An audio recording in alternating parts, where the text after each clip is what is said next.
So I'll never forget my first ever proper job interview. I was so nervous, my hands were shaking. I'm sitting there in this very serious looking office, and they offer me a coffee. I think, great, this will calm me down. Oh no, Alex, I can see where this is going. Exactly. The interviewer asks me the first question. I go to take a confident sip of coffee, and my hand just jerks. Coffee goes absolutely everywhere, all over my white shirt, all over their very important looking papers. There was just this moment of stunned silence. No, that is the ultimate nightmare scenario. Did you get the job? Amazingly, yes. I think they felt sorry for me. But it just proves how stressful and unpredictable job interviews can be, especially in another language. It really does. And if you've ever felt that interview panic, you are in exactly the right place. Thank you so much for clicking on this video. Today, we are going to transform you from a nervous candidate into a confident professional by tackling the most common English interview questions head on. We're going to give you the words, the structures, and the strategies to impress any hiring manager. But before we even get to the questions, Alex, we need to talk about the first 30 seconds, the moment you walk into the room. It's so simple, but so hard. It feels like a trap. Do you talk about your hobbies, your whole life story? It's just so open. Exactly. The key is to have a structure, and the best one is simple: present, past, future. Present, past, future. I like it. So how does that work? You start with your present situation. What's your current role and a key responsibility? For example, well, I'm currently a senior marketing manager at a tech company where I oversee all our digital campaigns. Okay, simple. What's next? Then link to your past. Briefly mention previous experience that's relevant to this new job. Before this, I spent 5 years at a creative agency, which is where I really developed my skills in brand strategy and client management. Right, so you're connecting the dots for them. You are. And finally, the future. Explain why you're here in this interview. I'm looking to take the next step in my career, and this particular role excites me because it focuses on international markets, which is an area I'm passionate about exploring. Present, past, future. A perfect 90-second summary. That's brilliant. It gives you a clear professional story. Okay, let's move on to the next question. What have you learned in your current job? This feels like another opportunity to shine. It is. The mistake people make is just listing skills. Instead, you need to show the application of those skills. A great phrase to use is, I've honed my ability to.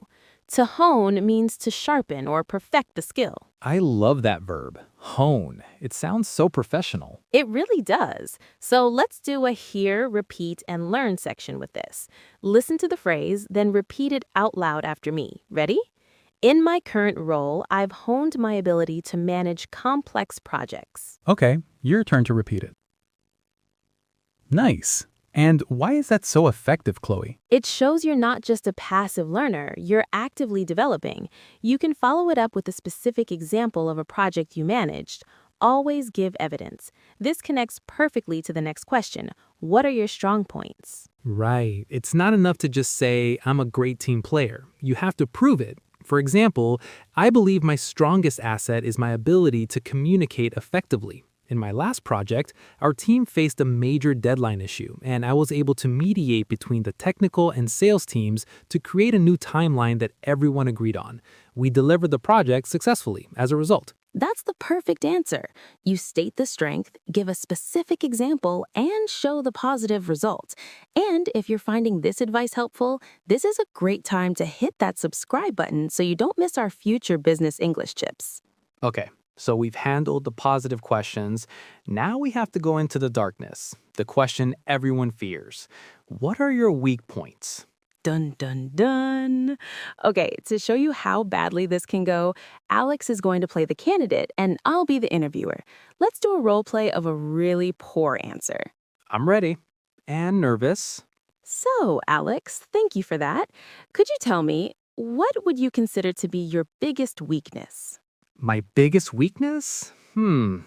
I guess you could say I'm a perfectionist. I just care too much about my work, and I sometimes stay too late to make sure everything is absolutely perfect. I'm just too dedicated. Right, a perfectionist. I see. Okay, Alex, let's break that down. Why was that so bad? Because it's not a real weakness. It's what we call a humble brag. You're bragging, but pretending to be humble.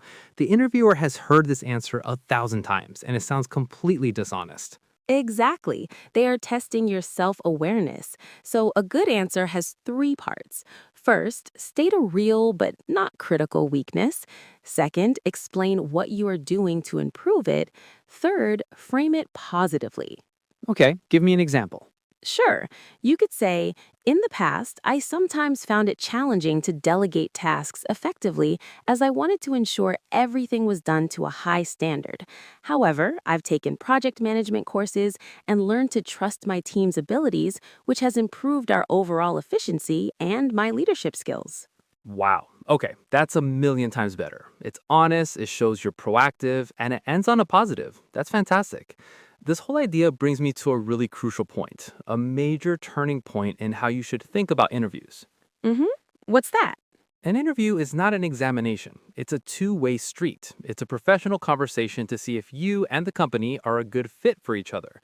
You are interviewing them just as much as they are interviewing you. That's such an important mindset shift. It changes everything. It gives you confidence, and it's the perfect way to approach the next difficult question. Why do you want to leave your current job? Totally. The number one rule here is never, ever be negative about your previous employer, your boss, or your colleagues. Never. It just makes you look unprofessional. Instead, you should focus on the pull of the new opportunity, not the push from your old job. Let's do another role play, but this time a really good one. I'll be the candidate. Okay, sounds good. So, Chloe, it seems you've been quite successful in your current role. Why are you looking to make a change now? That's a great question. I've genuinely enjoyed my time at my current company and have learned a great deal about data analysis.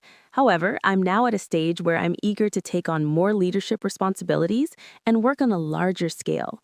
When I saw this position, which combines data strategy with team management, it felt like the perfect next step that aligns with my long-term career objectives.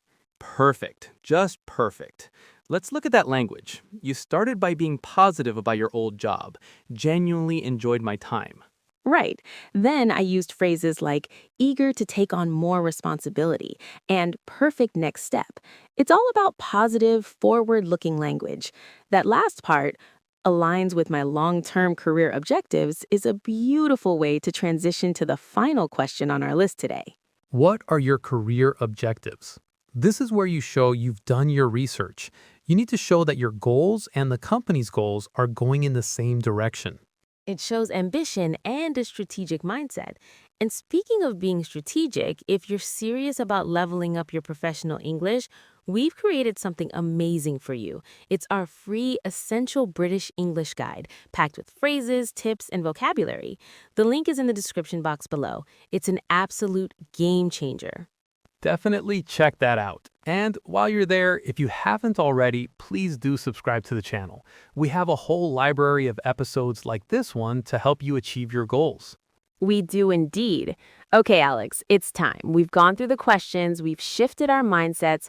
We promised our listeners the single most powerful sentence to use in an interview, the grand finale. The big finish. Okay, so the interview is coming to an end. The hiring manager says, "Do you have any questions for us?" You should always have questions prepared, of course. But before you ask them, you're going to use this sentence. I'm on the edge of my seat. You look them in the eye with a calm and collaborative tone, and you ask, "Based on our conversation, is there anything about my skills or experience that gives you hesitation?" Ooh, that is brave and brilliant. Why is it so powerful? For three reasons. First, it shows immense confidence. You're not afraid of criticism. Second, it gives you the unique chance to address any secret doubts the interviewer might have before you leave the room. Maybe they misunderstood something on your CV. Now you can fix it. And the third reason? It changes the dynamic from a test into a collaboration. You are now working with them to see if this is the right fit. It's a masterstroke. It's so good. Let's do one final hear, repeat, and learn. This is a sentence you need to memorize. Listen carefully and then say it with me. Based on our conversation, is there anything about my skills or experience that gives you hesitation? One more time with confidence. That is a sentence that could land you your dream job. Remember, an interview is a conversation. Your goal is to show them how you can solve their problems. Be prepared, be positive, and be a partner in the conversation.